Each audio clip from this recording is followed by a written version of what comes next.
সবচেয়ে বেশি বাংলাদেশের 1 নম্বরই আমরা কখনো দুর্নীতির সঙ্গে যুক্ত ছিলাম না। মৌলানা ভাসানী সারা জীবন বেড়ার ঘরে থেকে মারা গেছে, আমাদের 1 টাকা জমি কোথাও নাই। যেভাবে নির্দেশ আসছে সব জাতির মধ্যেই দুর্নীতি আছে এবং সরকার দুর্নীতি দমন করার জন্য নানা রকম শাস্তিমূলক ব্যবস্থা করে, কোনো কোনো জায়গায় আইন কানুন পরিবর্তন করে। আমাদের দেশে তো কোনো পলিটিক্যাল সিস্টেম দানা বাঁধেনি।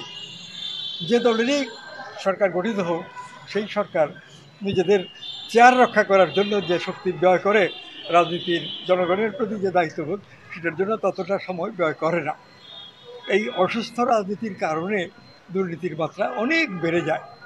আওয়ামী লীগ একটানা 15 বছর দেশ শাসন করেছে, তারপরেও আবার শাসনের জন্য 4-5 বছরের জন্য সরকার গঠন করেছিল, কিন্তু এর মধ্যে সমাজের ভেতরে যে নানান ধরনের অনাচার অত্যাচার মানুষের মধ্যে হচ্ছে, সে কারণে যে বিক্ষোভ ছিল সেটা ওই কোটা সংস্কার আন্দোলন এবং বৈষম্য বিরোধী আন্দোলন, এগুলোর মধ্য দিয়ে বেশ বড় একটা শক্তি লাভ করেছে। সেই সরকার আওয়ামী লীগের উৎখাত হয়ে গেছে, আর নতুন কোনো সিস্টেম এখন দাঁড়াচ্ছে না। আইনসভা বিলুপ্ত, স্পিকার ছিলেন, স্পিকার পদত্যাগ করেছেন, রাষ্ট্রপতি ছিলেন, আছেন, এবং এখন রাষ্ট্রপতি এই দেশের প্রধান শাসক একমাত্র। আর রাষ্ট্রপতি একটা উপদেশ মণ্ডলী গঠন করেছেন, সেই উপদেষ্টা মণ্ডলীর বা পরিষদের পরামর্শক্রমে রাষ্ট্রপতি বিভিন্ন বিধিবিধান আইন কানুন অনুমোদন করেন।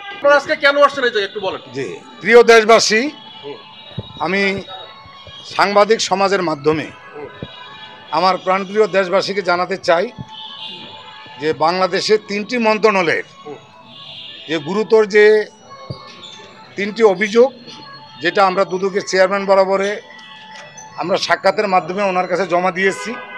আপনারা জানেন যে আমাদের 3rd টার্মিনাল সহ বাংলাদেশের 6টি এয়ারপোর্টের তারেক সিদ্দিকী, লোটাস কামাল এবং সালমান এফ রহমান গং এবং এরোমাস ইন্টারন্যাশনালের মাহবুবা নাম, যিনি 3rd টার্মিনাল সহ 6টি এয়ারপোর্টের লোকাল এজেন্ট ছিলেন।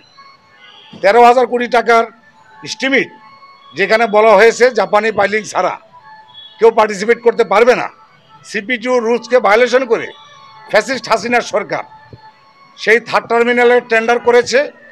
সেটা একটা দুর্বিসন্ধিমূলক কাজ, মিৎসুবিশিকে কাজটা দেওয়া হয়েছে। সেই মিৎসুবিশি এই বাকি আপনার 23,000 কোটি টাকা এই মাফিয়া চক্রকে দিয়ে তারা আপনার স্যামসংয়ের কাছে কাজ বিক্রি করে চলে গেছে। তা আমরা আজকে দুর্নীতি দমন কমিশনের চেয়ারম্যানের কাছে পরিষ্কার বলেছি যে এই 3rd টার্মিনাল সহ এই 6টি এয়ারপোর্টের সাথে যে বর্তমান যে প্রধান প্রকৌশলী সিভিল এভিয়েশনের হাবিবুর রহমান, যার বিরুদ্ধে 4টি মামলায় দুদকে পেন্ডিং, এবং চেয়ারম্যানকে পরিষ্কার বলেছি 60 কোটি টাকা লেনদেনের মাধ্যমে দুদককে ম্যানেজ করে ওনাকে কিভাবে আপনার সিভিল এভিয়েশনের চেয়ারম্যান পদে বহাল রেখেছে। গতকালকে আপনারা দেখেছেন বিভিন্ন মিডিয়ার মাধ্যমে যে হাইকোর্ট থেকে রুল হয়েছে যে কোনোভাবেই সে যাতে সিভিল এভিয়েশনের চেয়ারম্যান থাকতে না পারে, তাইলে তদন্ত ব্যাহত হবে।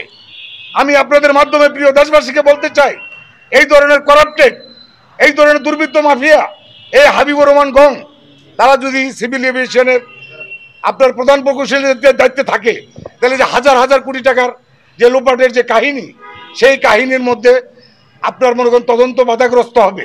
আমরা প্রতিদিন আমরা দুর্নীতির বিরুদ্ধে তথ্যপত্র নিয়ে আপনাদের মাধ্যমে জনগণের সামনে আমরা কথা বলবো। আমাদের আর একটা গুরুতর অভিযোগ ওনাদের কাছে আমরা সাবমিট করেছি, সেটা হলো আপনারা জানেন যে গণপূর্ত মন্ত্রণালয়ের আন্ডারে পিডব্লিউডি একটি বড় উন্নয়নমূলক প্রতিষ্ঠান, সেই পিডব্লিউডির আপনার চুন্নু নামে যে আপনার শরীফ আহমেদ যে প্রতিমন্ত্রী ছিল, সে প্রতিদিন আপনার নতুন নতুন আপনার মনে করেন আস্তানার মধ্যে ছোট জুনিয়র অফিসারদেরকে নিয়ে সে মদ নারীর আখড়া বসাইত এবং হাজার হাজার কোটি টাকা সে আপনার মনে করেন যে দুর্নীতির সাথে সে যুক্ত।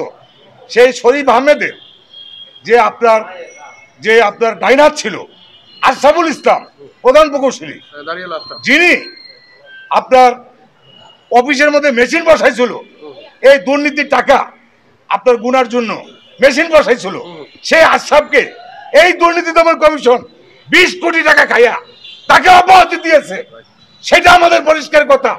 এই দুদকের সামনে দাঁড়ায় বলতেছি, এই দুদক 20 কোটি টাকা নিয়েছে, সেটা প্রমাণ করে ছাড়বো।